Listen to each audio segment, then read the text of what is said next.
ಸಂತೋಷ.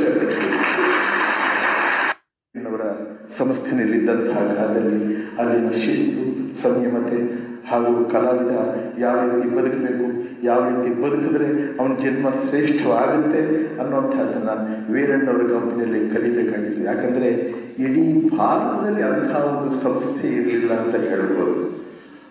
ಅಷ್ಟು ಚೆನ್ನಾಗಿ ಬೆಳೆದಂಥವ್ರು. ಆ ಸಂಸ್ಥೆಯಲ್ಲಿ ನಮ್ಮ ತಂದೆಯವರು, ನಾನು ಹಾಗೂ ನನ್ನ ತಮ್ಮ ವರದಪ್ಪ ಮತ್ತು ನನ್ನ ತಂಗಿ ಶಾರದಮ್ಮ ನಾವೆಲ್ಲ ಅಲ್ಲಿ ಆ ಸಂಸ್ಥೆಯಲ್ಲಿ ಬದುಕಿದವರು. ಇವತ್ತು ಏನಾದರೂ ನಿಮ್ಮ ರಾಜ್ಕುಮಾರ್ನಲ್ಲಿ ಒಂದು ಒಳ್ಳೆತನ, ಒಂದು ಶಿಸ್ತು, ಸಂಯಮತೆ, ಸಮಯ ಪ್ರಜ್ಞೆ ಇಂಥವುಗಳೇನಾದರೂ ಇದೆ ಅಂತ ಹೇಳಿದ್ರೆ ಆ ಸಂಸ್ಥೆಗಳಿಂದ ಬಂದಿರಬಹುದು ಅನ್ನೋಂಥದ್ದನ್ನು ಘಂಟಾಘೋಷವಾಗಿ ಹೇಳೋದಕ್ಕೆ ಪ್ರಯತ್ನ ಪಡ್ತೀವಿ. ಆದ್ದರಿಂದ ತಾವು ಹರಿಸಿರೋದು, ಆಶೀರ್ವಾದ ಮಾಡಿರೋದು ಇದು ಯಾವುದು ಅಲ್ಲ ಅಂತ ಹೇಳ್ಕೊಳ್ಳೋದಕ್ಕೆ ಸಿದ್ಧವಾಗಿಲ್ಲ. ಇದು ನನಗೆ ಗೋಚರವಾಗದೇ ಇರತಕ್ಕಂಥ ನನ್ನಲ್ಲಿರ್ತಕ್ಕಂತಹ ಗುಣಗಳು ತಮ್ಮಗಳಿಗೆ ಗೋಚರವಾಗಿರಬಹುದು. ತಮ್ಮ ಗೋಚರವಾಗಿ ನೀವೆಲ್ಲ ಕೊಟ್ಟ ಹೆಸರುಗಳ್ತಾರೆ. ನಾನೇನಾದರೂ ನಿಮ್ಮಲ್ಲಿ ಯಾರಾದರೂ ಹೇಳಿ ನನ್ನ ನರಸಾರ್ವಭೌಮ ಅಂತ ಕರೀರಲ್ವಾ, ನನಗೆ ಡಾಕ್ಟರೇಟ್ ಕೊಡಿಸಿರಲ್ವಾ, ಅಥವಾ ಈ ಭಾರತೀಯ ಪ್ರಶಸ್ತಿ ಕೊಡಿಸಿರಲ್ವ ಅಂತ ಯಾರಾದರೂ ಹೇಳಿಲ್ಲ.